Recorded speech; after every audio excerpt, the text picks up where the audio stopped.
All right. So this is Jordan coming back to you, and today we're going to be going over our little Barca and Real podcast. Right. Today we have Manav with us today. Manav, go ahead and introduce yourself. Yo, I'm Manav. I'm from Framingham, MA. I grew up in India, and I'm currently living in Fairfax, and I'm going to Nova. And I'm a hardcore Real Madrid fan since forever. Favorite player Sergio Ramos. Okay. Already putting that. I'm not gonna lie. Ramos splits my opinion a little bit, but I can respect the Real a little bit. TJ, what's up with you? My name is TJ. I'm a diehard Barcelona fan. Nigeria forever, That's what we do. Here to talk the talk, man. Let's get to the news. All right. So first off, let's just go over the last few games. Matter of fact, this is the last game for Real first, real quick.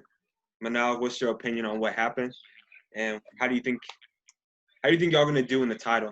Like, y'all think y'all actually gonna clinch it, or you think y'all gonna fall? I'm confident that we're gonna clinch it because we're like 4 points ahead right now, and I think there are about 5 games to go or 4 games to go, as far as I can remember. So, I mean, the last 2 games had the same result. Sergio Ramos scored the penalty and won it for us. Yeah. So that makes me think that we're struggling in the attack a little bit. Since we also have really undeveloped players, but we have good hot prospects. They're actually true wonder kids, and we just hope that they don't turn up like most Barca wonder kids. Okay. TJ, what you got to say about that? Well, looking at what they've got coming up, their schedule coming up isn't that difficult. They've got Alaves, Granada, Villarreal. It should be a pretty easy way for them to get to the trophy if they don't fumble it. That is, they've had to have Ramos come out and show up consistently when you have world-class attackers up front doing nothing. So it's a little concerning, but I think they could do it. I'm holding out hope. You should be happy right now, bro. You should be taking the pride with that. You should be. I think he's concerned for Real Madrid, but like Benzema isn't a full-fledged complete forward. He's a false nine.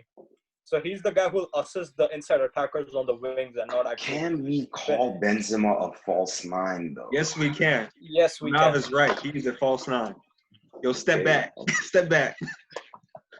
All right. I'll give my opinion on Real.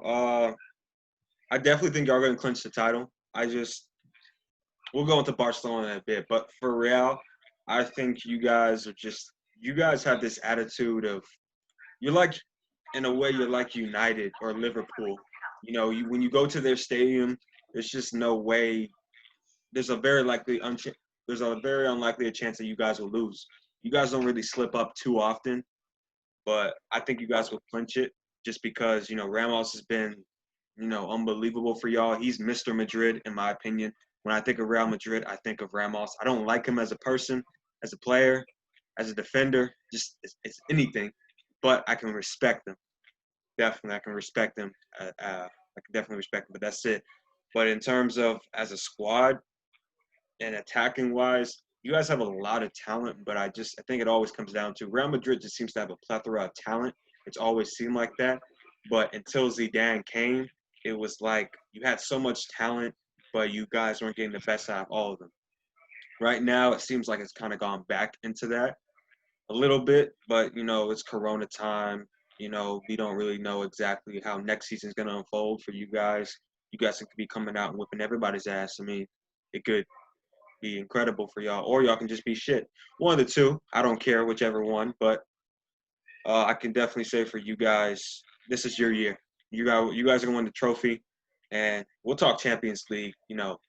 As we progress into this video further along, but right now, you guys got this wrapped up. I don't see you guys dropping any points. I see Ramos lifting the trophy. It also seems they have a game in hand because we have 3 matches to go till the end of the season, and they've got Leganes. Leganes is their last game of the season, and so they've got a game in hand. It's really theirs to lose at the moment. We don't have a chance. It's unfortunate. All right. All right, so let's go ahead and talk about Barca. Their last game, and how do you think in terms of, do you think Barca can catch Real, TJ, or do you think it's done? At this point, it's a lost cause. It's a lost cause. We've been struggling throughout the season, being consistent, right? We lamented it was the coach. We got rid of our former coach. I forgot his name right now. Valverde. We got rid of Valverde. We brought in Kike Setien. Setien was doing well, and then Corona hit, right? And then we lost all football. Coming back, we've been struggling, and that's a big problem. We came back with the lead. We were in the position to win the trophy. That's true. I can't believe y'all dropped the ball like that. 3 games, and now Madrid is out of nowhere, looking like the league champions. It's been a problem. And then looking at transfers, right? Giving up Arthur for Pjanic. Who does that? We'll talk about that in a bit. We'll talk about that soon. I got a lot of point of view on that. It's okay, guys. So, we weren't going to have this without talking about that. But in terms of Barcelona's chances and their squad, what do you think, TJ? We got Ansu Fati. That's all I'm gonna say. That's as far as youth prospects go. Madrid definitely has a lot more in the youth department than we do. We just have Fati. I've been looking at Puig and the others, and I don't really see them. Carlos Alina and I don't really see them being. I don't really see them being, as big as what Fati has done so far.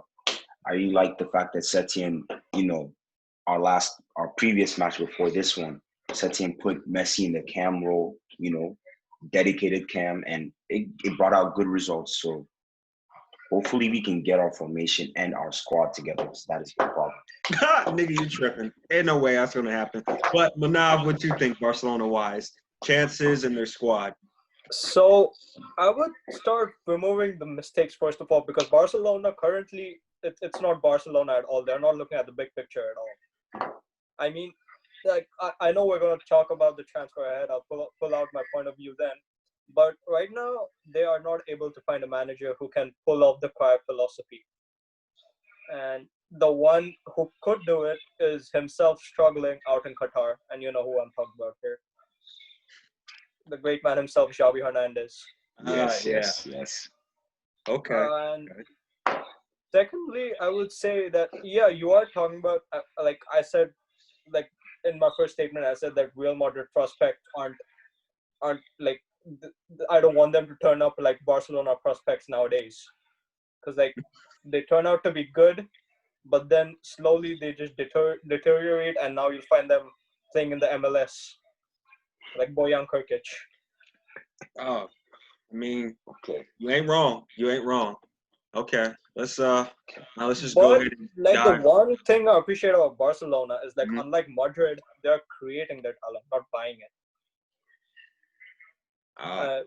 But that's always been the La Masia philosophy. But the problem is now that they're just spending hundreds of millions of dollars on injured players or the players who can't turn up for them. Okay. Yeah, I believe. And my point on that, I agree with both of you, and strongly with Manav, what you were just saying. They're TJ, y'all president is bugging. I've never seen anyone make so many poor decisions. I don't know how you just now. Dembele for me was not a bad transfer. That was not a bad transfer for me, because in my eyes, when I look at him. For me, when Messi's gone, I think I tear up a little bit when I think about that, because there's no one else I really want to watch. There's not too many else. But Dembele, I love watching him. But I would love to watch him but he's injured so much, it kind of just throws everything off. Coutinho-wise, I think Coutinho was a good transfer. I think he's such a playmaker, though, that when you had him and Messi, two playmakers, you still needed Neymar, who was more of an athlete.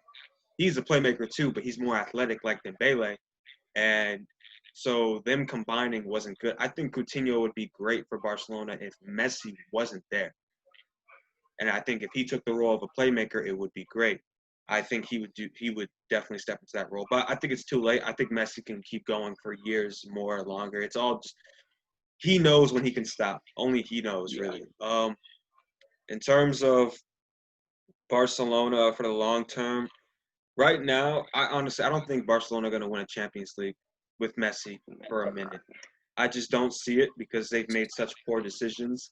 It took so long just to put Messi at camp, and which I didn't understand why you guys didn't do that after the Real Madrid game. Manav, you know this. Remember at the Santiago Bernabeu when Messi scored the last-minute winner, that 3-2 win.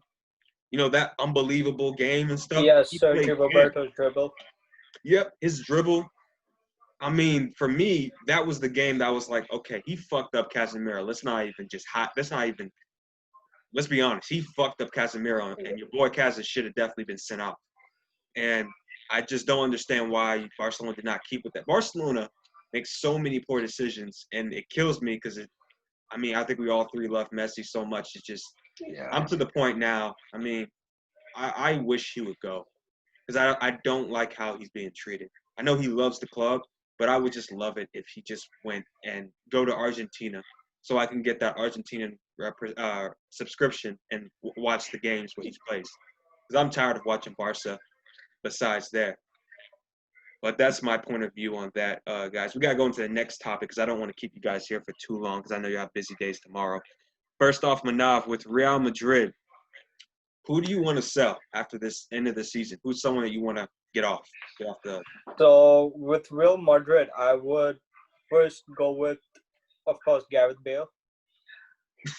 If you can. If you can, yeah. See, the problem with Bale is that he is a good player. Don't get me wrong, but Dembele is going to become Bale if he continues the way he is right now. If he gets injured a lot, if he's inconsistent a lot. Like, Bale was supposed to turn up for Real Madrid when Ronaldo left. That did not happen. That's true. Second one, I would say, is James Rodriguez. Another big mistake Real Madrid made. Should have never bought the guy. James is a great player, but he doesn't have a spot at Madrid. It's unfortunate. As the second one. Third person, Luka Modric. I can see that. He's old. He's old. I understand. Okay. He's old. Okay. He's not going to be able to run back and forth any now. Manav, I respect that. I respect all your choices so far, but that's Luka Modric did not deserve the Ballon d'Or at all. I can say. No, he did not. He did not deserve the Ballon d'Or at all. He did not deserve that. You know. Third and fourth player, I'm sorry to say this. I know many Real Madrid fans will hate me if I say this. Marcelo. What? Oh man! Why? Marcelo. Wait, how old is he? How old is Marcelo? Same pace anymore. He won't be able to be the same complete wingback he is nowadays. I mean, Ferland Mendy has been having a better season than him. Marcelo is 32. That is an old man. I can get behind that. It's just only because of there's someone coming up. And if anything, if he stays, at least he won't start. Could you do that at least? Could he just stay but not start? He just comes on. He could be a vocational player. All right. He could stay as a legend. I don't mind him, but he was not created at Real Madrid. That's the problem. So he can't be, but he can still be sort of considered a Real Madrid legend. Yeah. Because I think the problem with Marcelo now is that as we have no finisher, he has no one to deliver crosses to. And that's true. He's deteriorating season by season. Yeah. Okay. I can agree with that. I mean, okay. Yeah. That was your final one, Manav? Yep. These are the four players one out of Real Madrid currently. Man, you have what Atletico is saying. You have some big cojones for making that move. Now, the opinion why I did not include Benzema was because we need him. He is a great striker. He is a good forward. He's a good false nine. he will turn up for Real Madrid, and he has the most assists of currently any Real Madrid player. Oh, because that's what I want. I want my striker to be getting assists. I'm just saying. I'm just saying. He is like, I think, the fourth highest scorer for Real Madrid. Who's the first? First is Cristiano, second is Raul, third is Alfredo Di Stefano. Oh, you mean all time? I thought you were talking about like this season. No, this season he's the highest scorer for Real Madrid. Really? Yep. Check it out. I knew he was turning up. Like I've seen his I didn't know he was a top goal scorer though. But to be fair, there's Bale wasn't doing shit. Jovic ain't doing shit. Jovic is someone you need to loan, not get rid of him completely though. Okay. Yeah, that's interesting. That's very strong take on who you should sell. TJ, who do you think that you got? Not you guys, but who do you think Real should sell as a rival? What do you think they should be doing? Bale's got to go. Obviously. Bale's got to go. He's not consistent. Zidane doesn't like him personally. And no one likes him. Not even the Real Madrid fans like him. So he's not getting playing time at Madrid. He's just excess. He's just had excess weight that could be dumped. So Bale's got to go. I think everyone knows that. Marcelo is getting old. Looking at it, he's 32.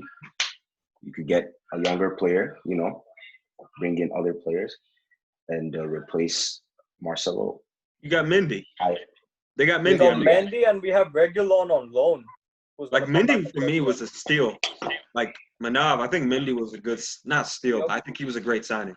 And Sergio Reguilon is out on loan and he's going to come back soon. I don't know about Sergio Reguilon. I just know I would go with Mendy over him. I think Reguilon would be a great rotation player. What do you say, TJ? Yeah, Mendy's the better player in my opinion. Anyone else? Other than that, I don't really look at Madrid's squad, and I think they're fine for now. But I do think they're a little too heavy in the front, in the attacking department. They've got Hakimi coming in, right? No, Hakimi left for Inter. He left. He left? Okay. That man went out the door. He's gone. No letter, no grin. He just said, I'll see you guys whenever. Bye. Because Zidane told him that I can't promise you the same game time I'm giving Carvajal. Okay. Well then, that's it for me. Okay. Okay, my take, I probably agree with every single one Manav had. I wouldn't get rid of Benzema. I wouldn't get rid of him. I've always liked Benzema. I've never hated him. I think he is Real Madrid, very much a huge asset. You know what I'm actually surprised at? I'm surprised you guys have been able to keep Varane. I would have, if I was any of the bigger clubs, I would have taken Varane. I would have tried to take Varane, but I think he loves Real Madrid enough right now to where he's definitely gonna just stay. Right back. I mean, you guys bought Odriozola, which is no, he's on loan to Bayern. Oh, he's going to okay. Wow, okay. Yeah. Well, that's interesting. But for selling wise, yeah, I think Marcelo could go, but if he stays, as long as he doesn't start, that's the only thing about him. Modric, he should go. Cruz, I think should be a rotational player at a certain point.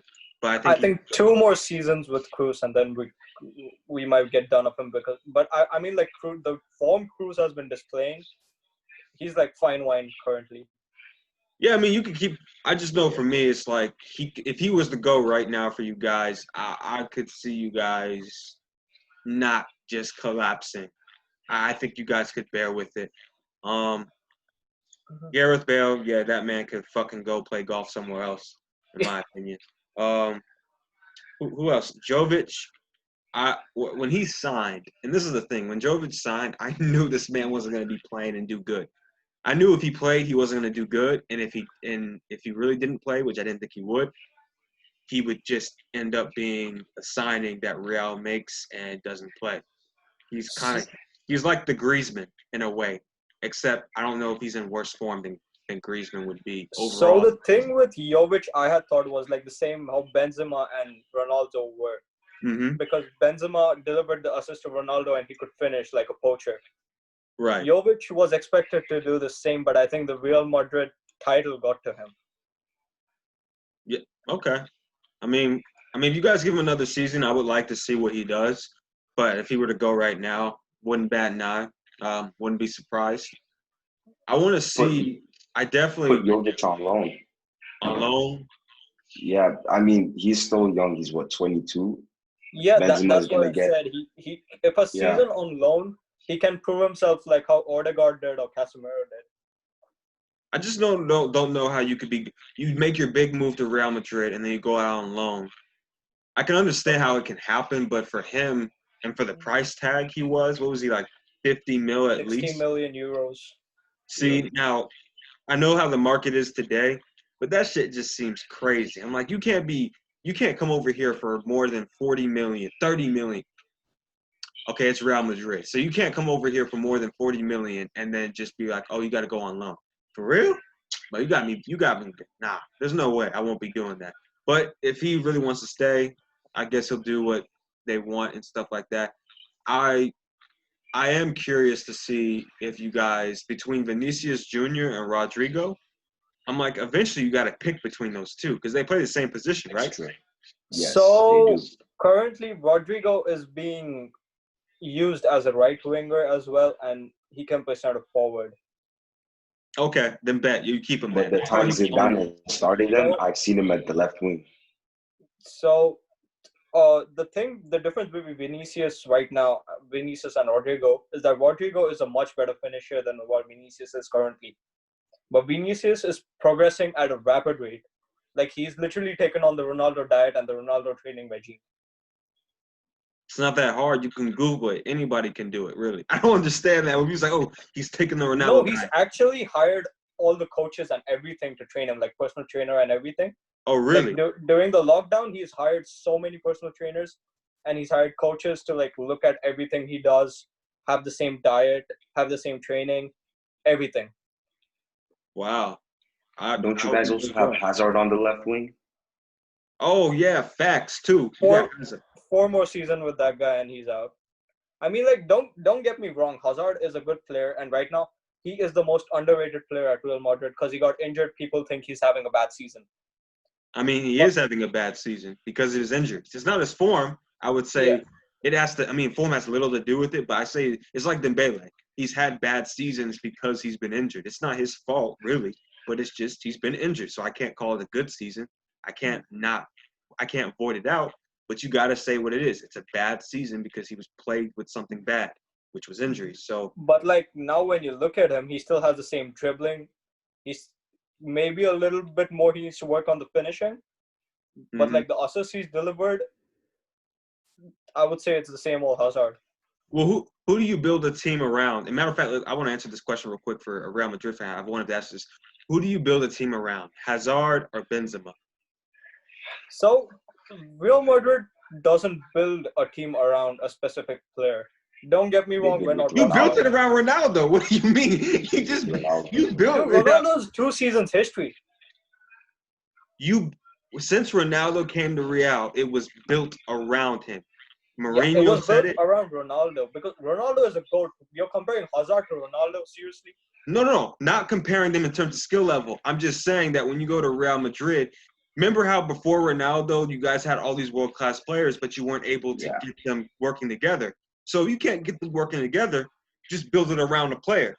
So I'm just saying it's an option. If you do it, you do it. If you don't, you don't. But I'm saying if you guys were going to do it, who would you choose? Because those would be the two players I would imagine you guys would try to build a team around. Unless you want to do Bale, but that would be funny as hell. So I think currently the team is built around Benzema more than it's built around Hazard. If we want to build a team around. But who would you choose? Who would you? I would choose Benzema. Why not Hazard? Hazard has the better case. Okay, ignoring this season because he just came into the La Liga, right? And he has to adapt to the style of play and Madrid's style of play. Hazard is the playmaker, right? Building a squad around Hazard would be like creating. It'd be like giving Hazard the Messi preference, right? We built our squad around Messi. Hazard has a similar playing style, but he's on what? The left wing, a playmaker, not just as good, but he's a high quality player. Building a team on Hazard would make a lot more sense. Okay. But like Benzema is better because if you have a false nine, you can give the wings more preference, and you yourself have a more shooting preference. But okay, and here's why I asked, because for me, I never understood why Hazard. I understand why he went to Real because of its ambition, but I think that was a poor signing. And even with the injury, it's not like I could have predicted the injuries, but I think because Hazard is more of a playmaker, and then Benzema is the same way. So whoever was going to be on the right side needs to be a very good goal scorer. And Bale, injuries could have. And that's the thing. I'm like, when you signed him, did he sign thinking that Bale was going to come up, or did he sign already knowing that Bale's going to come out the door? We just need Hazard here because Benzema's going to go soon, or just so he doesn't have to carry a team on his own. But whatever right winger you guys get, in my opinion, like it just has to be. It has to be someone who's a very good goal scorer. If I was building a team around someone between those two, to be honest, I would probably go for Benzema, just because Benzema, you get him playing at his best right now also provides an aerial threat. I know Hazard's younger, but I would still go with Benzema. And it's not even like it's far. It's like close. It's very narrow. It's not like an easy decision by any means. But that's why when you guys signed him, I was like, well, that's like Coutinho signing for Barcelona when you already have Messi as a playmaker. And that's the thing that didn't make sense. That's why, like, when they wanted to replace Neymar, I was like, I mean, you better get someone who's athletic like Neymar, who's going to get those goals like Neymar did. Because, I mean, how many times did we see Neymar get a score through a Messi pass because he's running through? Neymar's a dedicated winger. He tries to be a playmaker now that he's at PSG, but when he was at Barca, he was the ideal winger. He was the winger. Cut inside, dribble, score. Cut inside, dribble, pass. He's still the same at PSG. He tries to play Cam now. I think he's still the same, but I think he's more of a playmaker now at PSG. He tries to do there's no one else doing it. And that's cool what he does. I mean, he's evolved his game to that level. In a way, I guess it's hard to say because he's in a fucking farmers league. So how he does the world stage will be different. But I want to ask, if you had to choose one person to buy for Real Madrid. No, actually, matter of fact, let's not even do that first. Let's actually talk about Barcelona, who you guys are going to sell, because that's the fucking big one for me. That's a real big one. Oh my God. TJ. Please start us off. So TJ's probably writing down a list of like the whole squad. Okay, so first of all, right, we got Coutinho over in Germany with Bayern. Coutinho was a mistake. Everyone knows that. Coutinho shouldn't have been signed. We had Messi. I don't know what they were doing. Didn't make sense. And now bringing Coutinho back doesn't make sense either. Right? Because Coutinho doesn't want to play that midfield Iniesta role. He wants to create goals. And putting him at that left mid is not going to do anything, right? So we got to get rid of Coutinho. It's number one. Coutinho's got to go. Now, Dembele had a lot of potential. He's not healthy. Always getting injured. And we've seen Dembele when he plays at his best. Jesus, it's beautiful. Man. Jesus, man, it makes me forget Neymar ever existed, right? Let's just be serious. In my opinion, PJ, I think Dembele has more. Besides the injuries, I say has more potential than Mbappe. I think he could be the greatest, one of the best in the world, hands down. Honestly. So the thing with Dembele is like he was good, he was awesome. He let the money get to him. That was the first thing. But when that stopped happening and he actually got good, the injuries got to him. So he was just unlucky when he was actually turning up. Versus Tottenham in the Champions League. Oh, man. Yeah. I'm just thinking about all of his highlights. But keeping Dembele at this point, I don't know. We need players. We need players that are gonna. If we are gonna spend 100 million on a player, we need him to do what? We need him to play. We got Dembele, and now he's not doing too much. So I think at this point we have to reevaluate what we're doing with Dembele. Either put him on loan or sell him, get the money back, and invest somewhere else in another winger. Bringing Griezmann on, I feel like was another mistake. Griezmann is used to the two-man striking system, right? Over there at Atletico with the Costa. Coming here, he can't play center forward by himself. I don't know why he can't. We still have Suarez. Suarez is scoring bangers, okay? Suarez is a great player. I don't know why they went out and bought Griezmann. The money could have been better spent.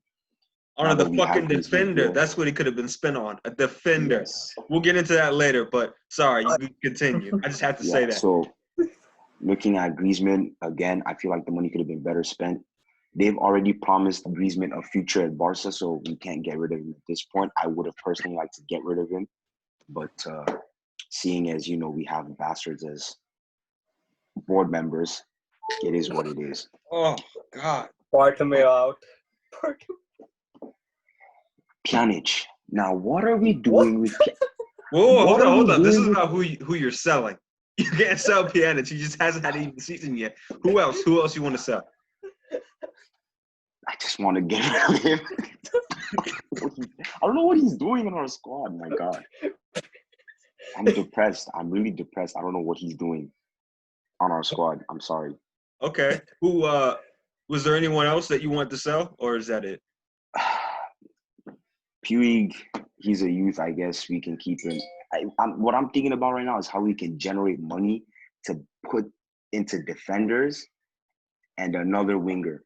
If we can't get Neymar, we need the next best thing. And you tried selling buying the next best Coutinho thing and look what happened. and Dembele alone is going to generate a lot of money. Ooh, Manav, I heard that one. That was call right there. What did you fact, say? Bro. That's true facts. What did you say? Y'all did get the next best thing. Y'all really did for Winger. Y'all really did. It just didn't work out. And it's not – it could possibly still work, but he just has to – he better do what Vinicius does and hire about 17 different people to wake him up, to rub him when he's taking a bath, whatever. Do whatever he needs to do.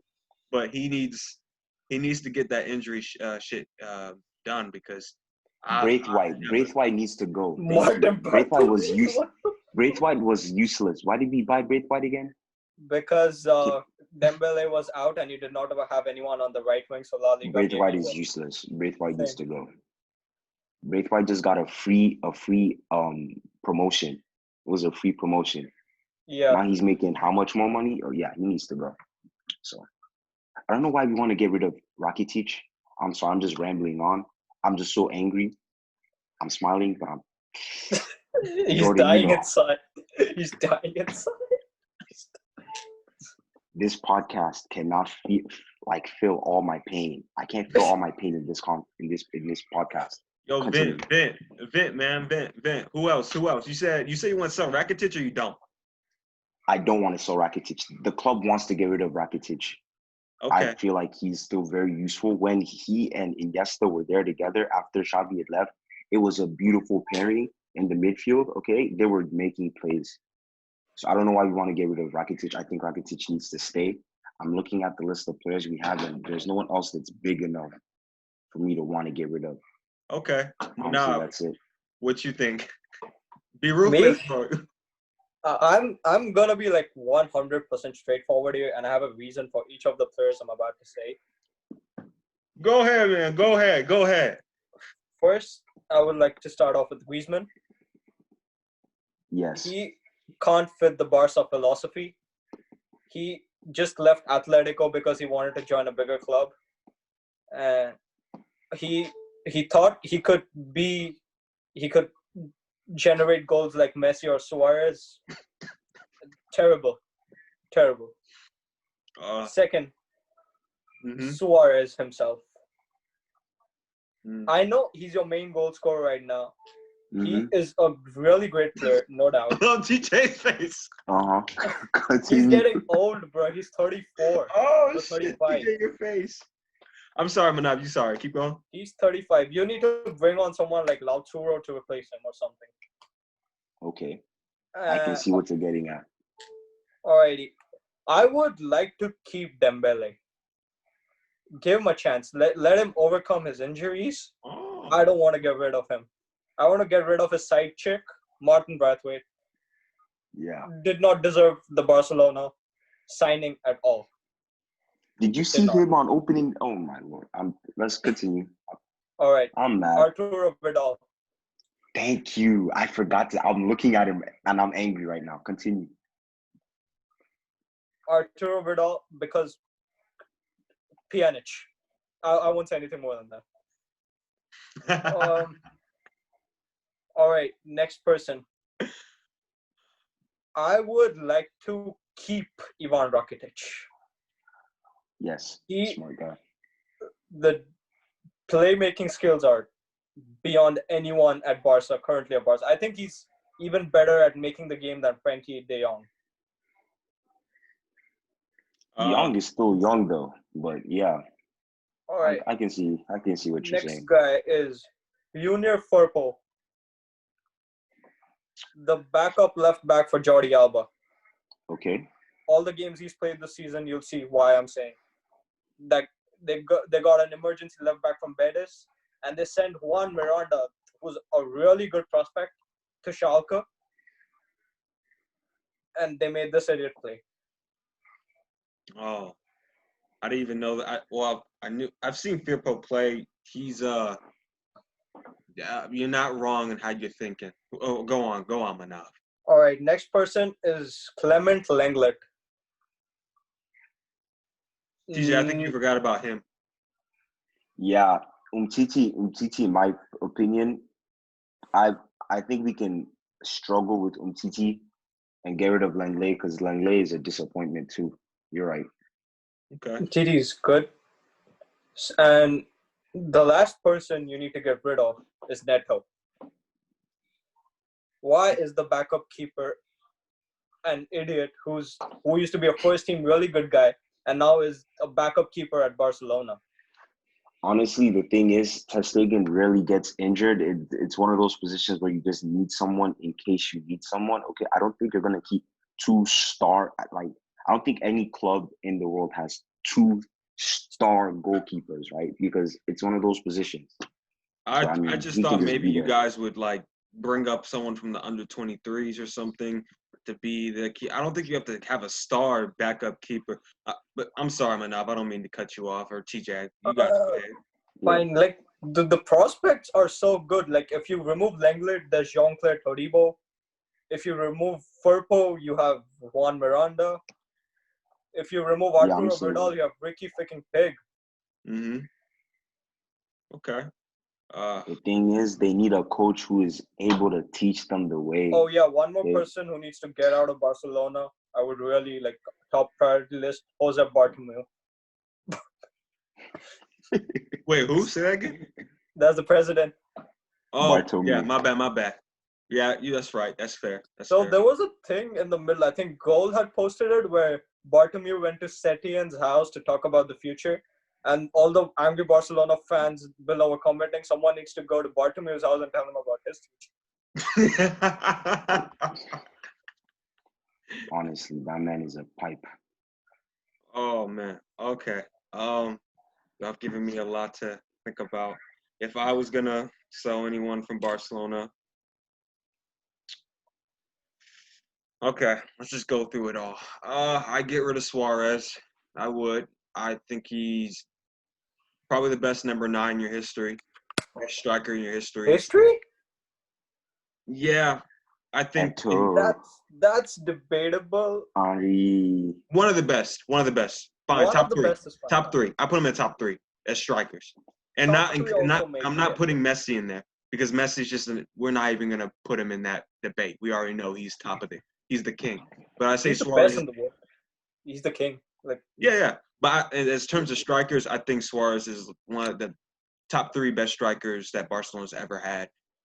I arguably say top 2. Eto'o was superb, great, even though he was, moved out. But what's done is done. But I get Suarez out. I don't know what the fuck Vidal was signed for his age.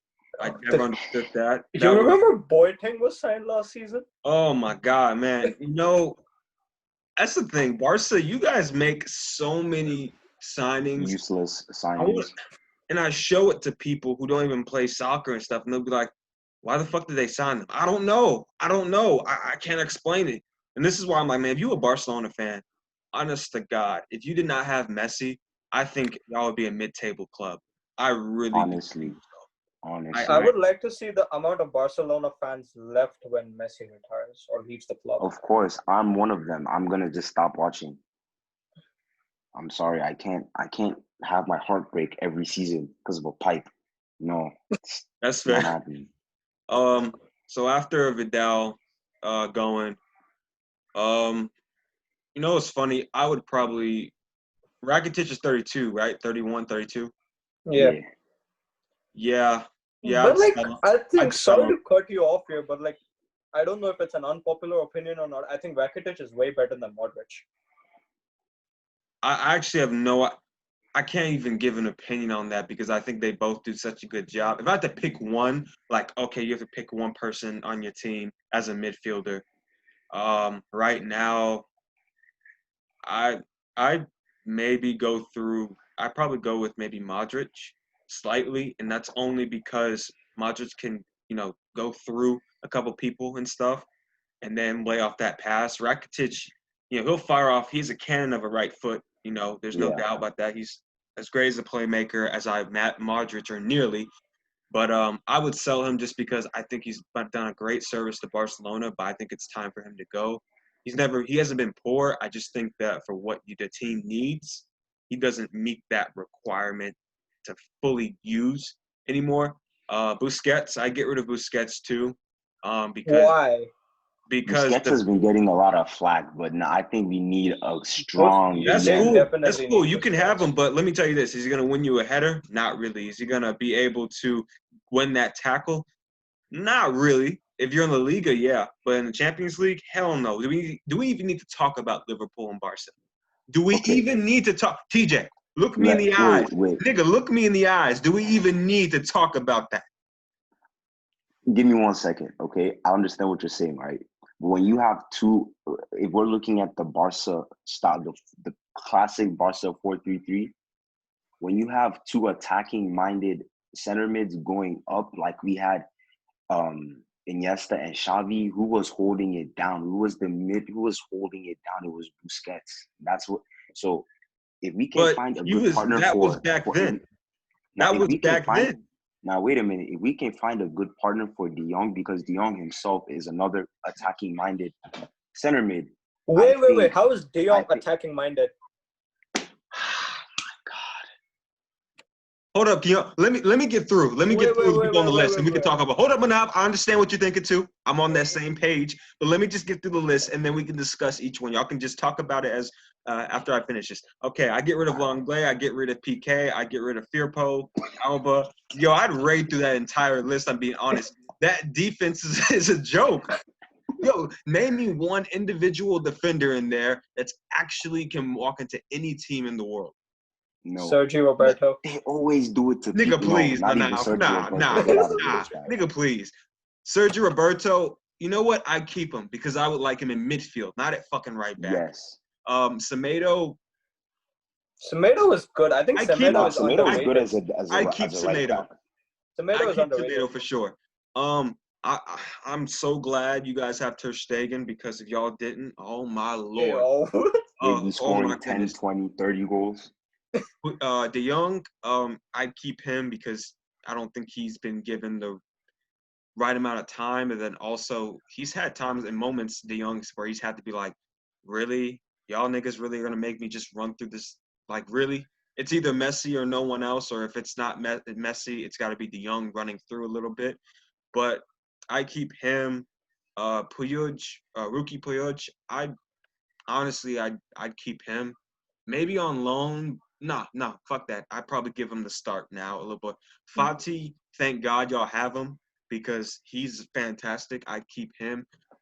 Braithwaite, Yeah, Fuck as you that guys guy. said, can fuck off.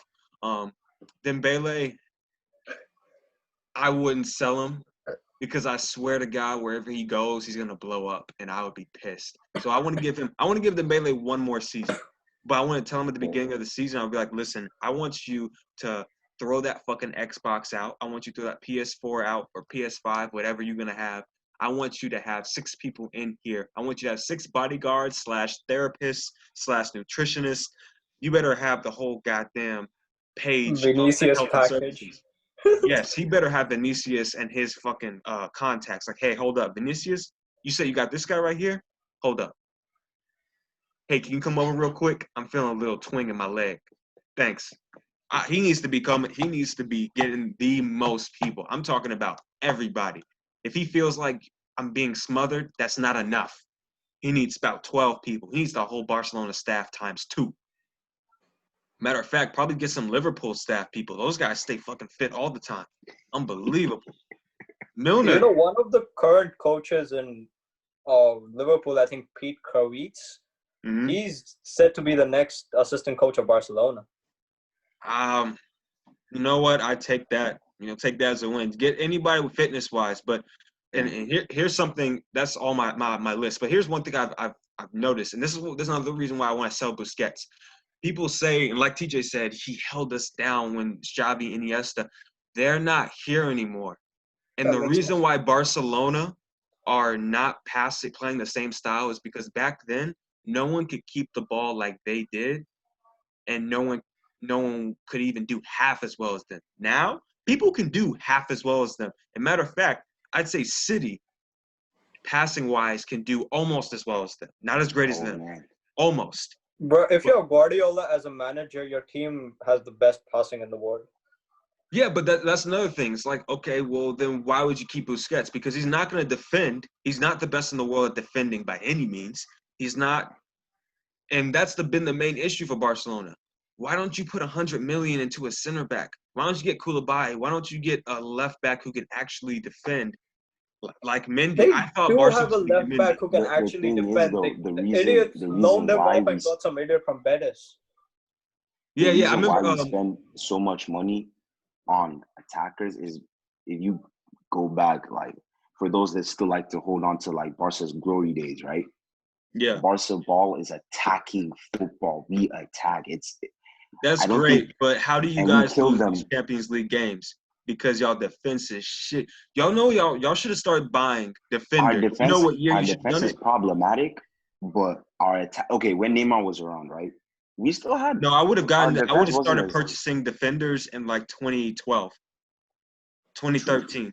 2012, 2013, I would have started purchasing defenders. But it was never really a problem because we were still winning 6-0, 5-0. But it was obvious. It was obvious, though. It was still a problem. It was still a problem, right? But we had such a strong attack. If you come out, tiki-taka, we're getting wrecked, you know? Now, what did Manav say earlier? Things. What did Manav say earlier? He said Barcelona doesn't see the big picture, and that's why this is linked up. That's why back then, even when I was watching them, we all watched them beat teams 6-0, 5-0, 7-0. We watching them, I was thinking, man, this team is amazing. But that defense, though, needs to be hooked up. Hopefully they're going to do that. And as years went by, even after the treble-winning season that Barcelona had, they should have invested definitely then. That was definitely that was the last time you should have definitely used into the center backs. Because remember, in that treble season, it was PK and Mascherano. Nigga was Mascherano. That man is much taller than fucking some of the kids I train who are just 6 foot. That man plays for Argentina, and any defender from Argentina, they're not good, really. They're good attacking-wise, I'm sure, but there's not really a great defensive. Or the Argentine FA is a whole different conversation. I wouldn't want to bring that up. No, but I mean players-wise. Name me one good Argentinian defender who's great defensively. Not attacking-wise, just defensively.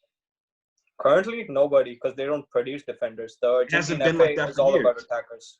They don't give a fuck about defenders. And that's the thing. I don't understand that because Barca, you guys should have done that. It does not make sense to me why you guys didn't. But, okay. So those are the guys those are the people I would sell. So we all mostly agree on a lot of things. Y'all know me. I was about to clear that whole fucking board. I was ready to walk through that bitch and say, everybody get the fuck out. Everybody. Messi, you stay. You good. Everybody else, get the fuck out. Unless you're 23 and younger, get the fuck out. Get out. Yeah. Just get out. Let's just go into this next one. If you guys had to choose your player of the season for Real Madrid, who would it be? Sergio Ramos. I don't even have to say anything. No, you don't. I was gonna say Sergio Ramos without a doubt, but I just wanted to, we just got to be bringing this up. Sergio Ramos. TJ, what about you? Ramos has been the man. He has been Mr. Madrid, as you said. He's coming in, taking penalties, making plays from free kicks. It's amazing. Being a center back and coming up with the attackers playing like he was born an attacker. It's amazing. It's amazing. So and then he will still go back there and rough them up in defense. So I would say that Ramos is the best defender ever. I wouldn't, but it's a good shout out. Wait, calm down. I have a point to prove that also. Who's the best defender of all time? Franz Beckenbauer, who had created the libero philosophy. I wouldn't choose him either, but it's a good shout out too. Continue. He had a good philosophy. He had the libero philosophy, which won't work anymore in today's time. Now, if you compare the defensive stats and how well decorated the players are themselves, and even if you compare the likes of Puyol to Ramos, no one can match him. Okay, well, here's a flaw in that. You can't really compare decoration-wise because he played with Real Madrid, and when you had superstars around you, and you weren't really the main man until really now. He was a couple seasons. I'm not gonna lie, Ramos he's come up in big moments when I'd say Ronaldo didn't, but defensively wise, I wouldn't say he was. I think he's the best attacking defender I've ever seen as a center back by a long stretch. No one comes close to him. But as a defender, I think that he's been beaten enough times by other opposition, and not because, it's that once in a while. I mean, one-on-one, there are certain people who get by him, and it's not his fault. He's just defensively not as great as some others, but he's defensively one of the best. He's one of the best center backs of all time. I'm not going to take that away from him. Even with it, if we're just looking at Madrid players themselves, I would take Pepe. I'd take Pepe over Ramos every day of the week. Okay, forget that guy has anger issues, but that is a defender. Okay, that is someone who defends. Ramos does what he does, the way he defends, he does it well, but Pepe was aggressive, right? He was aggressive and he was a lockdown defender. Now if you wanted to call out great defenders, like defensive-minded defenders, that's who I'd call out. That's who I'd give a shout out to. I mean, Ramos is great defensively too. But he's great, but that's it. He's great. He's not, oh my goodness, no one's getting past him. He's great. He is, oh my goodness, no one's getting past him. Because people have gotten past him. He has had better stats than Van Dijk. This season? Not this season, but if you compare a prime season. Okay. Van Dijk's prime season was last. Yeah. They're both playing in very different leagues, and the only real competition that Ramos has had 1v1 where he can say, you know what, I've competed against the best, is really Messi in the Liga. So I'm not surprised Ramos's stats wise is better than Van Dijk's. Van Dijk is in the Premier League and has gone against every best attacker that you can think of who is in the Premier League, which they really are. Pretty well. He has done really, really well. I would say Van Dijk is better than him defensively. Van Dijk is better than him defensively. As if you want to say who's a better center back, who's had the best career, Ramos, without a doubt. But if you want to say defensively, who do you pick, Van Dijk or Ramos? Van Dijk. That man is the only person I can say that if Messi's one-on-one with him, he's the closest one to probably actually taking the ball from him. And Messi's he's the bar. He's the bar. He's the king of 1v1s. And Ramos, since Messi was 19, has been doing him dirty. Messi's been doing him dirty for 10 years plus? It's Don't been remind me, you see please. videos on YouTube of that shit, bro. You could go way back to where Roberto Carlos was in that joint. So you can't even really say that defensively, like nobody's getting past them. It's the Liga. It's La Liga. And plus, his partner happens to be the fastest center back in the world, probably in Varane. So when you sweep it, so when you ask him for a sweeper, it's Varane. I'm not taking anything away from Ramos in terms of what he's done in his career and how he is as a player, but as what a defender is being described as and what it needs to be, he's not the best ever in terms of defensively. Not even, I wouldn't say he's not even close to Van Dijk defensively.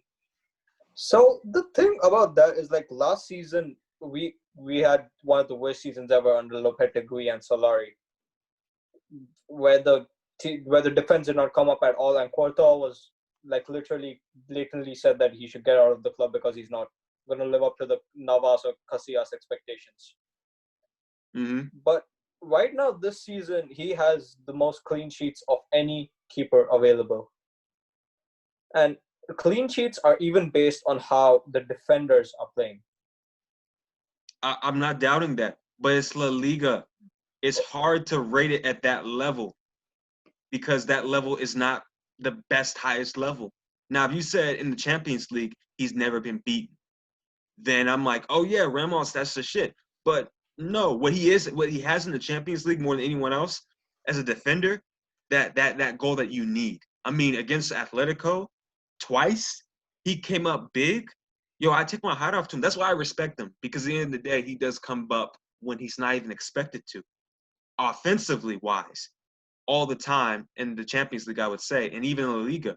But defensively, if right now, if you had to pick, if Messi was going to go 1v1 with anyone and you need to stop him, who are you going to choose, Ramos or Van Dijk? Van Dijk. I would choose Ramos. I'm going to be honest. I don't want to sound like a fanboy or anything, but like, it's Ramos, okay. I know you are, but I understand that defensively. loyalty, so I respect it. I respect it in that regard.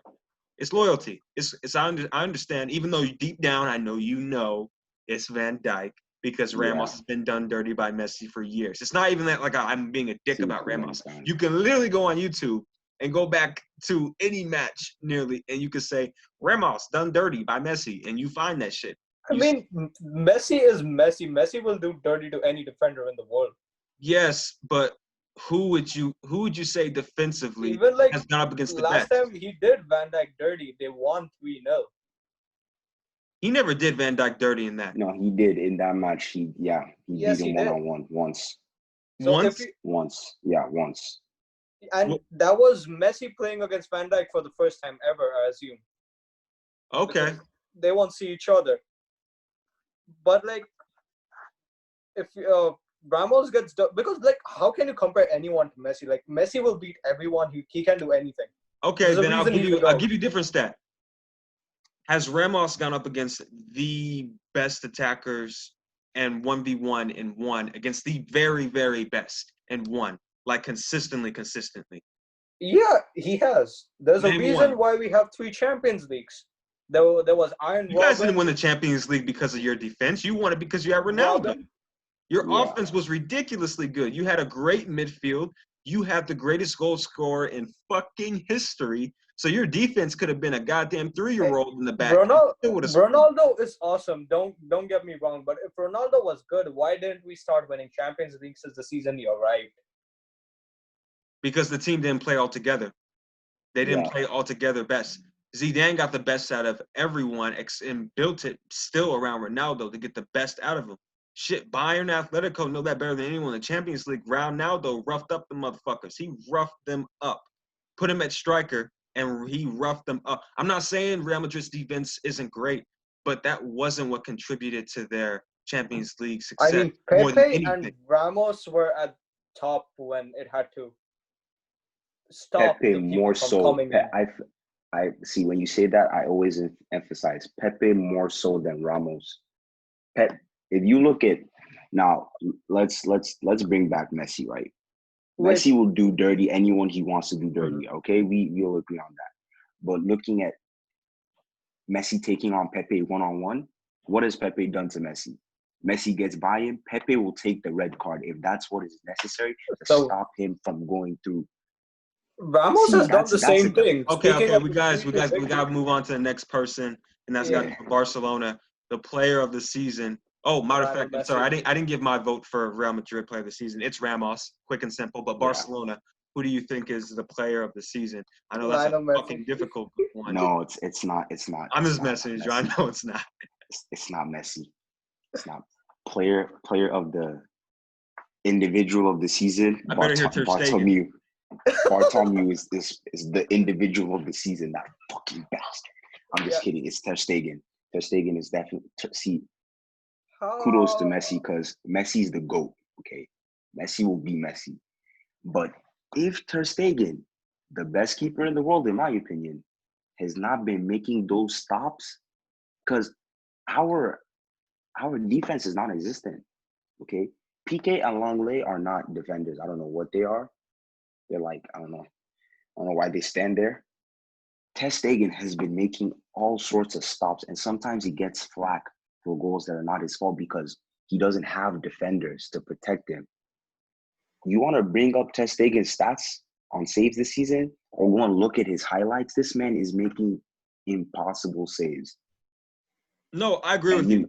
I think Ter Stegen's player of the season, and it's not any downs to Messi, but it's just like, it's like Messi. Come on, you're player of the year every year. If I'm being honest, Ter Stegen has been. That's like Aubameyang being one of the top goal scorers of the Premier League, and he's with fucking Arsenal. Aubameyang is carrying Arsenal. And that's the thing. You would say defensively, Ter Stegen is carrying Barcelona, who anyone who has a pulse has a chance against them defensively. There is not a team in the world who I can say defensively Barcelona should be able to shut them out. Nah, man. I think Everton could run through Barcelona's defense. I think a little local club team who's maybe a little drunk could run through Barcelona's defense. It's so bad that Ter Stegen has been wide open, and he's still been saying, all right, I'm wide open, but don't worry. I ain't going to be giving in. I'm still going to be blocking these shots. And he does. He's like, I got to say, he's still top 3 in the world for me. We struggled defensively against Real Betis. And Oblak.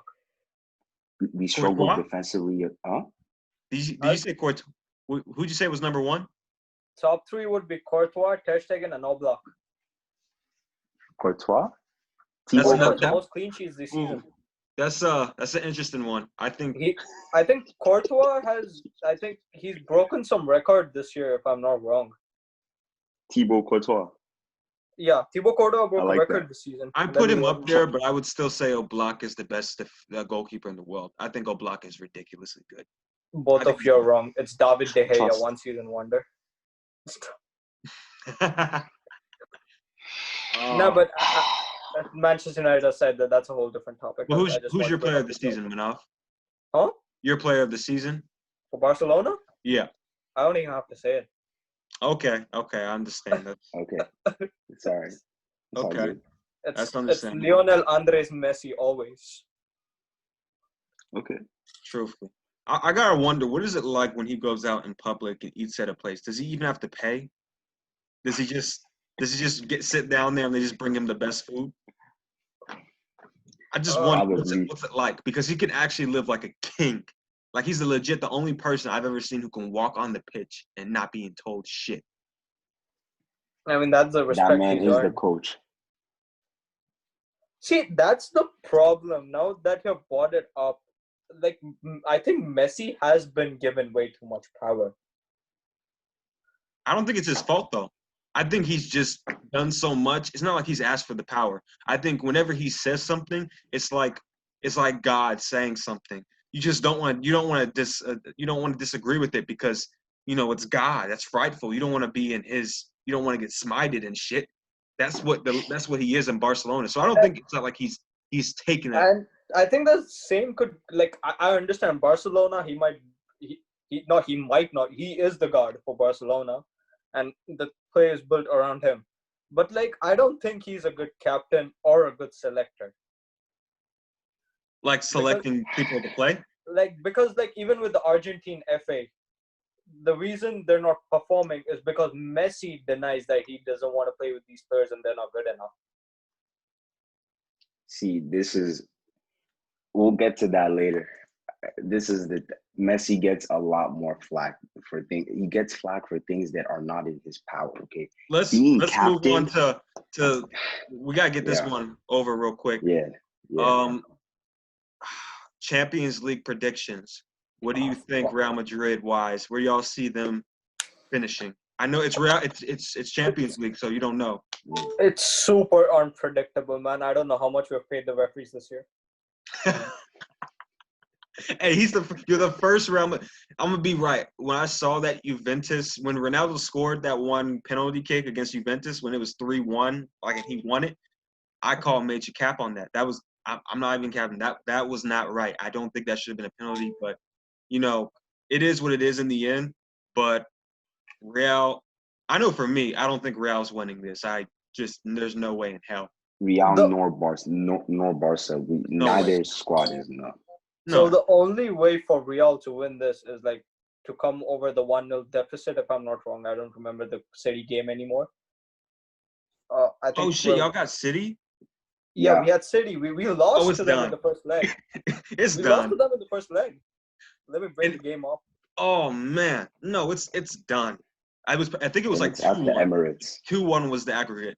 Yeah, 2-1 at the Bernabeu. We lost at the Bernabeu. Oh, y'all want to get going to the Emirates. Y'all are going to get. And this is not even the worst part. Ramos is not playing the second leg because he got red carded. Etihad. He got red carded. He did a Pepe. He did a Pepe right there. But the only way we'll be able to win is if we score 2 goals at the Etihad. The Etihad. There we go. I said the Emirates. Well, I mean, I would say that you guys.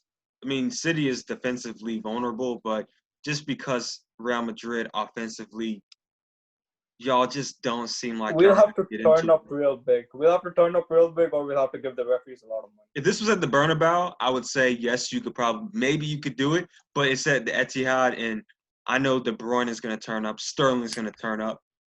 Definitely. If Aguero plays, better hope to God he doesn't play. Let's just hope that City keeps up their inconsistency like they're doing post-COVID. No. I don't think they will. I think in the Champions League they're gonna be firing like. Especially since they're facing a 2-year ban. I definitely will. I said I hope. Because first of all, we're 2-0 down. Even if we score 1 away goal, we're dead. Second of all, Ramos is not playing. Third, we have to score 2 goals. It's a must situation. Yeah, Courtois gonna have to be coming up today. I mean, that day he's gonna have to be coming up major. I mean, the biggest person, I think the biggest goalkeeper who has come up for Real Madrid in the past for Champions League is Iker Casillas. Yeah, Iker. Yeah, he's I got respect for him. That man is. Yeah. So I don't think anyone after him has turned up in the Champions League as much, because they had a great system to back them up. Okay. TJ, what you think, Real Madrid, Champions League wise? They're dying at the Etihad. That's where it ends. I couldn't agree more. Is facing a 2-year 2-year Champions League ban, which they haven't been able to defeat yet. They're gonna play all out because this is. They're hungry. So Guardiola is hungry. They're gonna play. Now they're not hungry. What's the word? You know when you haven't eaten for a long time, like it's not even hunger. It's like it's desperate. Really desperate. That's not even the word. I wouldn't say hunger, because hunger is you got some motivate. Like desperate is like, if you don't do this, somebody's leaving. Yeah. And losing pathetically to Guardiola has become a habit for Real Madrid. I'm gonna be honest. I bet they're gonna have a meeting before the game. It's like, hey, I know we were 1 up on them, but I want 3-0 minimum, and I think De Bruyne is really gonna turn up. Bro, if Ramos isn't there, the second person to lead is Benzema, and Benzema isn't a good leader. That's true. I mean, I can't really. I have no idea. You know what happened last season, right? Ramos got red carded the first leg in the round of 16, and we lost to Ajax. Oh yeah, I don't think if Ramos was there, do you think you would have won? Definitely. Really? I mean, I'm not saying this as a fanboy again. Like, if Ramos is hungry, no one's gonna beat him. Oh, And okay. I think everyone over here can agree with it. I don't know. That You said Ajax what? team was pretty dirty. That was a pretty dirty Ajax team. I think if Ramos would have been there, they would have put more up a fight. But I think Ajax maybe would have gone. You know what? I could see Real winning, actually. I could have seen it. But whoever they played, what was it? Tottenham next? Nah. I don't think Real Madrid would have won the Champions League, even if they went through against Ajax. They wouldn't have won Champions League last season. I can say that with confidence. But, like, Yeah.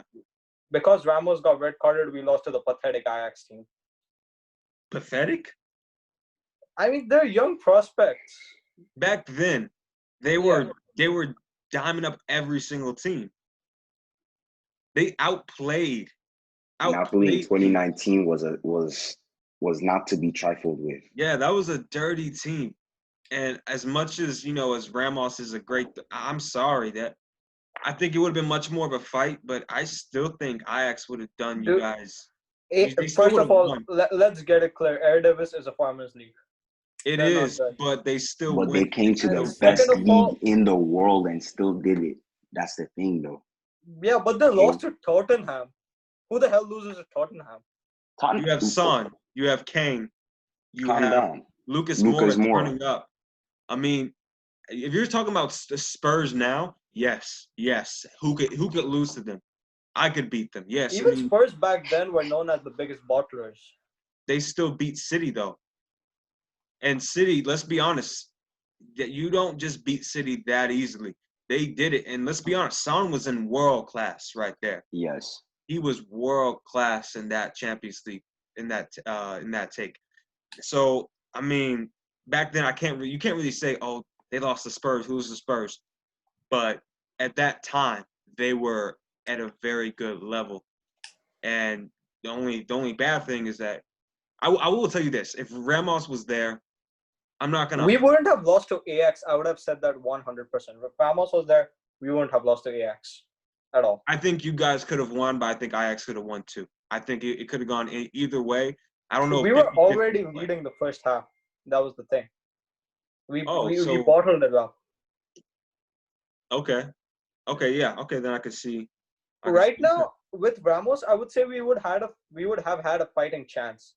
I'm not saying we would have definitely won, but we would have certainly had a fighting chance. I'll give you that fighting chance. All right, so Barca. This is gonna be hard. Champions League. We're getting past Napoli, but we're dying in the round of 8. Wait, what was the round of 16 thing for Barca? Round of 16, we're facing Napoli. We have the away goal advantage.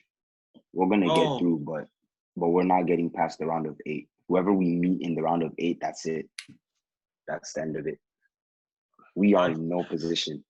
In fact, we're gonna have a tough time getting past Napoli, but we'll get past them. But we're gonna lose in the next round. I think Gattuso is managing Napoli, if I'm not wrong. I think you guys are gonna beat Napoli like 3-0 or something.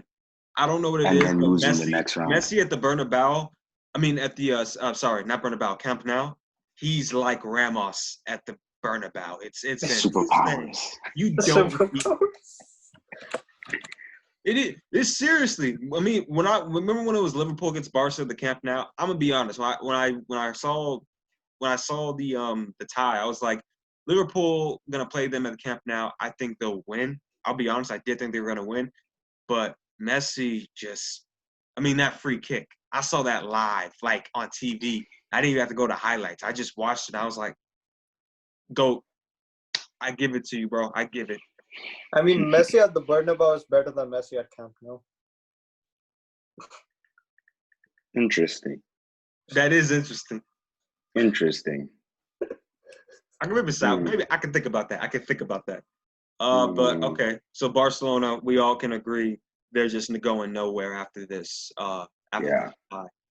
I do think they're going to win this one just because it's going back to Camp Nou, and I think you guys think that too. Yeah. I mean, Barcelona have a red card too. I mean, the red card is Ronaldo, so I don't think it will make a difference. That was not. But guess who scored the goal that game? Griezmann. Yep. Well, he needs something to remember Barcelona by when he goes. And fun fact, that was the only shot on target too. Oh man, TJ, I don't know how you're doing it. You got to be strong to be a Barcelona fan right now. You got to be. He's where I was last season. I don't know who's stronger, an alcoholic refusing to drink or a Barcelona fan. I don't know what. There's something more stronger than him is an Arsenal fan. Oh shit, that's true. That's more difficult. You remember Abdi, right? You remember Abdi. Yeah, just at the Arsenal podcast with him. Yeah. Check out the last episode, guys, if you didn't see Yep. it. So, you know, I don't know how people are Arsenal fans, like, proudly saying, I'm an Arsenal fan. That ain't it, bro. Hey, if they get Partey, I can see them doing real business. Hey, I don't want to, like, interrupt or anything, but what's up? During the Napoli-Barca game, Arturo Vidal was playing left wing. Was that Setien or was that? I'm pretty sure that was Valverde. Yeah, that was Setien. Are you sure? Oh man. I don't care Fati will most likely play that. Just keep Messi in the middle. Why don't you guys actually I don't. Here's why I don't wonder why. Why don't you just have Messi in the middle and you put Griezmann and then you put maybe like Fati up there with some pace who can actually really just run in behind. Because I love Suarez and stuff, but he's not a – remember back when the treble season and stuff, he could bully defenders. Like, he was physically good. Yeah. I mean, he's old man right now. He can't push anybody. He's technically better. I'll give him that. Technically, he's better. I mean, that back heel goal that he scored this season was exceptional, but I mean, he's not getting a header. He's not doing what he did against City in the round of 16 before. Or it wasn't round of 16. I think it was against Man City, like in that troubled season when they played him, I think the first time in the group stage. But I think Suarez should just go, just because if you had to choose between Messi and Suarez, you keep Messi and you can't keep them both. So, I mean, if he was going to go anywhere, just go to the MLS. Make that bread, man. You deserve it. To be honest, bro. I'm tired of Messi carrying a team. I'm tired of seeing that. I'm tired of not seeing a manager take in charge of Barcelona. You guys, yeah, Barcelona, when you guys hire – I don't understand when you guys hire someone, it's like, oh, Setien played a good style at Betis. That's great, but you know Messi needs trophies, not really a style. Messi's going to play how Messi plays. Just get a world-class coach. The reason why we brought in Setien, right, was because Setien employs what we call the Barca style of play, right? But still, your players are too old for that, though. Your players are too old for Barcelona's style of play. Busquets is too old. Rakitic is too old. Everyone else is too old. The only person I say who's not too old is Messi, because, come on, it's Messi. He can do whatever the fuck he wants. But I just don't understand how you guys are still trying to do that Barca way, but you haven't replenished the squad enough to do it. It doesn't make sense. Well, like I said, we've been avoiding the topic of discussion. We've been avoiding Pjanic and Arthur. Oh, yeah, let's get on to that. Let's go ahead. Yeah. Let's go ahead. Wait. Before you guys say anything, you know why the transfer happened? Was it a money issue? I've been wondering. Yeah, Barcelona were trying to get out of some financial fair play thing. So what they did was they sold Arthur for like 84 million, and they had a contract clause where if we sell this guy to you, you have to give us Pjanic for 70 million. So it was not even an exchange. It was like literal transfers done just so that Barcelona could avoid the financial fair play penalty on them. I don't mind. You know, if I'm being honest, someone said you think Arthur is going to be like an amazing player. I think, yeah, but I just don't think. The problem is Arthur and Pjanic are the same style of play. I never understood that. Yeah, if anything, you guys want to swap up anyone, I'm like, you could have swapped Busquets. I would have taken that. I mean, I would have. I'm a Arthur is Real only Madrid fan, and I'm 23. more pissed That off man about the has fact that they did that than TJ right here. This is how you know it was such a joke. When BR Football put up a post, like they put up a joke of a guy doing a phone call between Oh yeah. Barcelona and Juventus. When BR Football is clowning you, I don't know where TJ went, but okay. Oh, okay, he's back up. But when they're clowning you on something, that's when you know you made a bad mistake. But that's another thing. I don't understand how Messi didn't leave right after that. That was it for me. For me, I think that's where I have to go.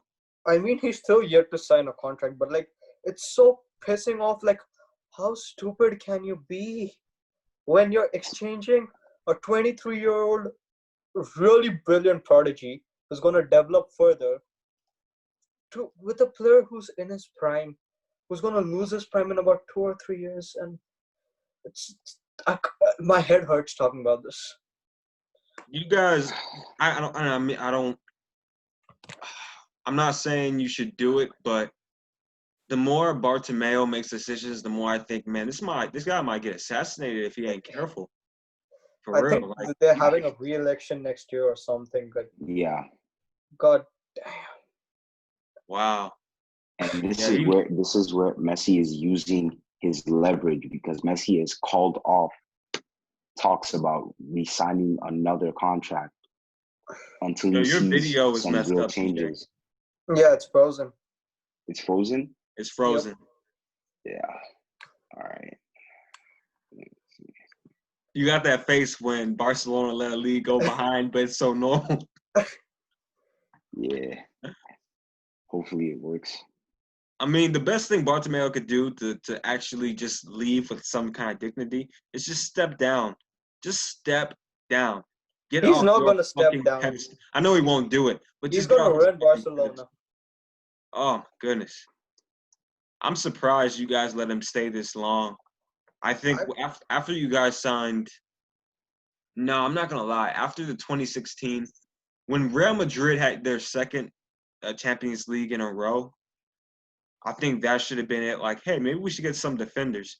Damn, TJ, you just don't like us, huh? Oh, you're back. Okay, now you look like someone. Okay, now you look happier. He's frozen again. You definitely frozen. Yeah, it's my Wi-Fi. I'm sorry about that. I'm gonna just turn off my camera. It's cool, yeah. My bad. Chess piece, but shit, that is all. Actually, I do want to ask one question. Last question before we get out of here. And actually, matter of fact, each of us are gonna have one last question we ask each of us three. And I'm gonna let you, Manav. I'm gonna let you go ahead and ask whatever one you want to ask, like of our opinion on anything. All right. So, do Atletico have a future chance of fighting for the La Liga title, or even the CL among the big three in Spain? This nigga right here. No, man. No. No. That's a no. No. And if Simeone is a Atletico great fan guy. is watching this, I want you to know that I'm being a dick like this on purpose. I want you to let you know there's no way in fucking hell that you guys are gonna win a La Liga unless Messi leaves and Ramos leaves too or retires and Real Madrid players start flying out the window. But besides that, y'all ain't winning shit. Y'all might win the Europa League. That might be all, but y'all ain't winning shit besides that. TJ, what'd you have to say? Yeah, yeah, to be an Atletico Madrid fan it's a very funny time because y'all are not winning jack shit. Nothing, nada, nothing at all. It's never happening. Give up the idea of winning the La Liga while Barcelona and Madrid remain like this. See, Barcelona is not even at its top, and we can still win the league. Real Madrid is even at their top. And they're still winning the league. Both the clubs are like at the worst it's been for the last 10 years, maybe? No, for Real Madrid, I think it's the past 2 years. About 2 years? Yeah. Okay, well, since Ronaldo left, like, that's why. Oh, yeah, my bad. But for Barcelona, it's definitely been like 10 years. So Real Madrid, 2 years. And Nah, even not then, 10 years, bro. They won the treble this decade. So yeah, but I'd say over the last 10 years, like prior to that, Atletico still didn't do anything. Atletico Madrid fans, give it up. There's no hope. Just find another club or just stop watching football entirely. Just give it up. And like the second question, sorry, I have two questions, and the second one is like a little bit controversial, I think. So the person who's been leading Spain for the past 20 years has always been a Real Madrid captain. So if Ramos retires, who will be the next Spain captain? I think it should be a Real Madrid player. I don't think it should be a Barcelona player just because Barcelona have made it very much their priority to beat Catalonia. Like, they really want to be separate. So if you want to be separate, be fucking separate. So when you go up to Spain, accept the fact that Real Madrid is going to be captain. Not only that, I can't imagine anyone from Barcelona really being We don't have like a anybody captain that you that's need. worthy of that. Yeah. Ramos deserves to be captain. I wouldn't have it any other way. He deserves it. If Ramos retires, who's gonna lead Real Madrid? You know, That's a funny. really thought. Yeah, that gets you thinking. I would. Let me search up the Spain squad real quick. Zidane would be the leader. Zidane would be the leader. That gives you food for thought, like, because even like during the Casillas Puyol time, they chose Casillas over Puyol. But I mean, I wouldn't have given Puyol the captain's armband for Spain either, because he's pure Catalonia. Like, he loves Catalonia. He loves Spain too, I'm sure, but he's Barcelona. He hates Real Madrid. He has no love for you guys. And he loves Barcelona more than anything. So that's the thing. Barcelona, if you guys weren't about that Catalonia trying to be separate, then I'd say Barcelona could do it.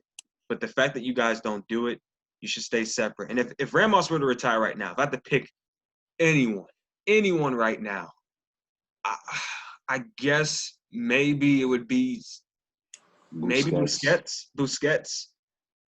And that's only because you have to pick someone, and there's no Real Madrid player who's Spanish who's in that starting 11 besides Ramos, I think, right? Is there anyone else? They have Carvajal, but I don't see Carvajal being a captain. Who? Carvajal. Man, get that. Nah, fuck that man. Carvajal's just there. He's just there. So it'd probably be Busquets. There's Carvajal, there's Isco, there's Asensio, there's Vasquez. They're not captain worthy. None of the four are worthy for the Real Madrid captaincy, let alone the Spain captaincy. Yeah, that's why I was like, if it was desperate, I would take Busquets. But in all honesty, that's kind of like, I can't really say that's what I would really, really do, just because we don't know what the future holds. But like right now, then the next captain suspected to be is Koke. Cool. He can be it too. I don't care really, because no one's gonna be as good as Ramos. So give it to fucking somebody. Just don't give it to a forward. I don't think a forward should be captain, because I don't think Spain has any forwards. Yeah, even during like the Raúl time, Fernando Hierro was captain. Yeah. Okay. TJ, what question you have for us? One question, no two questions. One question. Yeah, I got you. My question: who do you think is gonna take over when the era of Messi and Ronaldo is finally over? Because it's coming to an end. If Dembele stays fit, I'd say Dembele. If Dembele leaves, then I'd say Fati. There we go. All right. I have 3 players in mind right now. Number 1, Erling Braut Haaland, if he continues the same way he's doing right now. Second is Kylian Mbappe. Oh, you mean any player? Like any player in the world? Any player in the world to take over. Oh, my bad. I'll give it a go next time. But Manav, you go through still? Second, Kylian Mbappe. Third, Vinicius Jr. I love how you guys ignored Neymar. It shows how much he's fallen off. But continue. His move was a fall off. When he went to PSG, I was like, this nigga's crazy. He got out of Messi's shadow to be an Mbappe shadow. I would have loved to be in Messi's shadow. I've been like, oh man, as long as I'm under here, I'm cool. I could have guaranteed that he would have won the Ballon d'Or under Messi for sure. Yes. Yeah, I could have seen that too. I know why he went to the French league because to be honest, Serie A is probably too tough for him. Dude, he went for the money. Everyone knows he went for the money. He did, but let's look at it. Let's look at the other leagues. He couldn't go to the Premier League because he wouldn't fit in the Premier League at all. Yeah, when you look in the dictionary of a bitch, he's what's right next. He's the picture of what's right next to it. So he couldn't really go anywhere else. But if I had to give my player who's taken over, and it's just because Dembele's injured, only because he's injured, I would say Greenwood. And that's a good one. I would say Greenwood just because, and here you don't see it too much in the game anymore. He's 2-footed. So that just throws him up to another level. Before he was scoring the goals and stuff. When I heard about I heard about him from before even Scott told me about him and stuff. I saw some games. And I saw him score with his left and with his right, and I was like, "This man 2-footed?" And they're like, "Yeah." I'm like, "Okay, if you bring him up and he gets maybe a little more meat to him because he's already fast, and he gets a header on him, gets used to heading the ball." Yeah. He can be the greatest. He can be as great as Ronaldo was at United. I have no doubt. He has 16 goals this season. It's easy when you're 2-footed. Fire. I mean, it's not easy when you're 2-footed, but it's easier. I mean, when I was watching his goal today, I don't know if y'all saw his goal today with his right foot. Fucking just bullet. It was a bullet, and the defenders had no idea how to deal with it. They just don't know how to guard him, and I'm like, I don't think there's any team. I don't think there's a single defender who can really guard him. I don't even think Van Dijk can. As much as I like Van Dijk, I really don't think if it's 1v1, I don't think Van Dijk can hold him because even he knows that there's no one else besides maybe Son who's 2-footed in the Premier League. And even Son has his days where he's not up there. But Greenwood, he goes to his left and right like it's breathing, as easy as breathing for him. But yeah, I'd say Greenwood right now off of form. But if Dembele was to get fit, I would say Dembele because Dembele, dribbling wise, he's one of the best in the world. Oh my God, man, he does everybody dirty. When he ran past Kyle Walker in I think it was the World Cup where it was England against France or the Euros or something. He kicked the ball, ran past Walker, and I'm like, and ran right past him. He dusted him. Man, and Walker is a beast, so that was tough. But I don't know how you guard Dembele. Dembele and Greenwood, if they're both very fit, choosing between them, I choose Dembele. But they both have Dembele is 2-footed too. What do you say? Dembele is also 2-footed. Oh yeah, most definitely. I was surprised that he's 2-footed and stuff. If he learns to head the ball too, oh my goodness. I'm gonna be honest.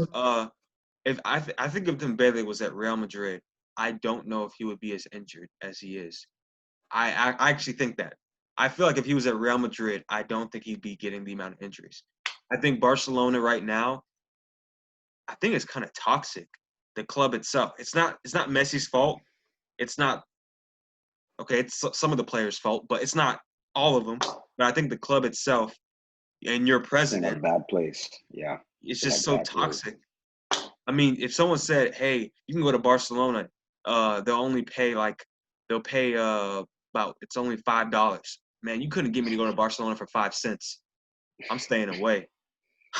Yeah, that's just you're actually gonna go to Barcelona if they offer you a contract. Yeah. Bro, it's crazy. I don't understand what they're doing. And I think the world of football, after the Pianic deal, people were like, "Oh, these motherfuckers a joke. These rarely making these bad decisions." Even Arsenal, at least when they signed David Luiz, it was like for what, $5 million? Not even that much. At least when they got, I can't even give any other examples, but at least Arsenal doesn't make that big of stupid decisions. Bro, Nicolas Pepe, come on. I think the money should have been used on the defense, but I think Pepe's going to be a great attacking player in the Premier League. I think he's going to be really good. The only time he turned up was against some farmer in Europa. I don't think he's a good fit for the Prem. I mean, we'll see. We'll see. I think at the beginning of the stages he was shit, but I mean, if I'm being honest, I could have said the same thing about Salah. I never thought Salah was going to turn up the way he did, but he did. Bro, Salah is a complete different. That's a whole different topic altogether. I mean, Salah. I mean, if Salah can turn up in the Premier League, I think probably there are a good amount of people who can do it as well. I don't think Salah is. I think he's world class because of the numbers he gets, but with the amount of chances he has, I think he's way below the level he should be. Like I think he's only in the race for the Golden Boot is because he has such great players around him, feeding him continuously. But if you switch to Aubameyang and Salah would not be in that Golden Boot race, not even close. Aubameyang would be Golden Boot winner. It would be over. Aubameyang is right now what Lukaku was at Everton. Oh, yeah. He was Everton itself. Yeah. He was all it is. Aubameyang is doing the – I don't want to say Vardy because Vardy, he's been on and off, but I can't disrespect the fact that he's still one of the leading goal scorers. He's putting in work for Leicester. Let's not discredit him. He's definitely putting in work, but I just think that to his game, I think he has a very limited game. I think Aubameyang can attack you in a little bit more ways, but I think Vardy's still a great striker, still one of the best in the Prem, and he does score against Arsenal like every time, I think. Yeah, I think every time. I think he has a goal a game against Arsenal. It's probably like 10 and 10 or something. It's crazy. He scored every time. I can't remember him not scoring if I'm thinking. But I just don't think that I think Pepe can come in. I think he needs another season. I think he needs another season because to be fair, it's the Premier League. Let's show some respect. It's the Premier League. Anybody doesn't just walk into the league and just decimate everybody. Bruno Fernandes. Unless you're Bruno Fernandes. I mean, yeah. Who'd you guys pick real quick? Actually, yeah, I'm gonna use this as my question because I have a last question. Real quick, if you had to pick one player to watch, not even watch. I'll just go with this. Who do you think is better as a player that you would take? KDB or Bruno Fernandes? KDB. KDB. I'd say KDB. Oh man. He's two-footed. He's two-footed too, and I can't disrespect the fact that Bruno has been like Cantona to United.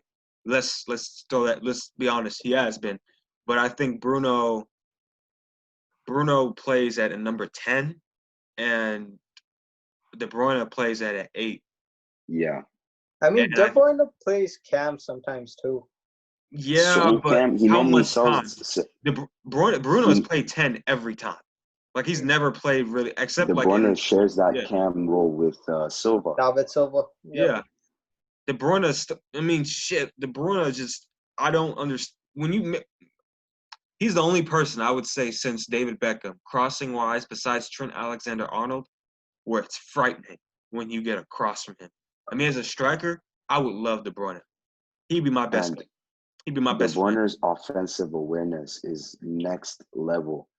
If you watch that City's last match, I believe I don't know who they played. I think it was like Newcastle. They won 5-0. City KDB set up an assist for Foden, and it was beautiful. And you see the little back heel. Foden scored. Foden scored off his right foot. It was beautiful. Oh, it must have been. I think I saw a highlight where he missed though. I think De Bruyne gave him a ball and he missed before. Like his offensive awareness and the fact that he is two-footed, he creates plays. He's just breathing. He's not looking for himself to score. He just wants to move the ball into a great position. I mean, that's the thing with that's the current difference between Bruno and KDB, right? Like KDB feeds off like to Aguero and Sterling and David Silva and Foden. Meanwhile, Bruno has Rashford, Martial, and Daniel James and Greenwood sometimes. Pogba. Pogba is just Pogba's like there. recently he's come out of injury, so that's why he's playing. But like, United have, except Martial, the attack is still developing. Meanwhile, KDB feeds off to the best in the Prem. Like you, wait. Would you? So would you say that KDB's in a better? No, I agree with you on that. I can agree with you on that. Yeah, I could agree on that. The only thing I do have to respect De Bruyne on one thing. He is a captain. De Bruyne is a great captain. He is a captain. He is. And I didn't think. No, I never doubted that he could be a captain. I just didn't know anyone would make him a captain. Like, regardless of what happens, I think he's a City legend.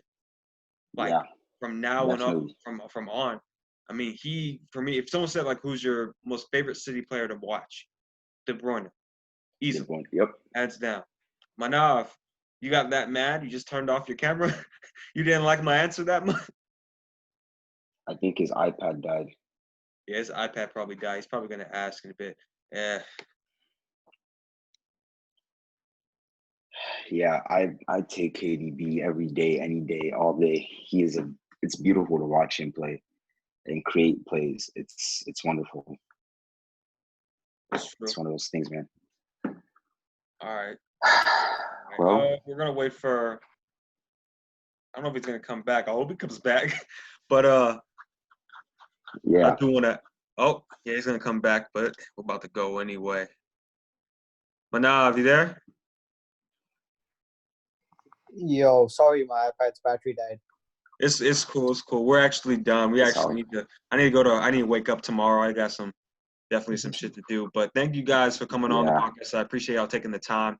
This has been. It's all good. Jordan, aka the Hondu. This is TJ. TJ20, get it. And this is Manav over here, Real Madrid. Yo, manavssjain. AKA Ramos fanboy. I don't even mind. It's cool. It's cool. I know. I think so. All right, guys. I'll let you guys go. Talk to y'all later. All right, man. Yeah, Take it easy. Yeah.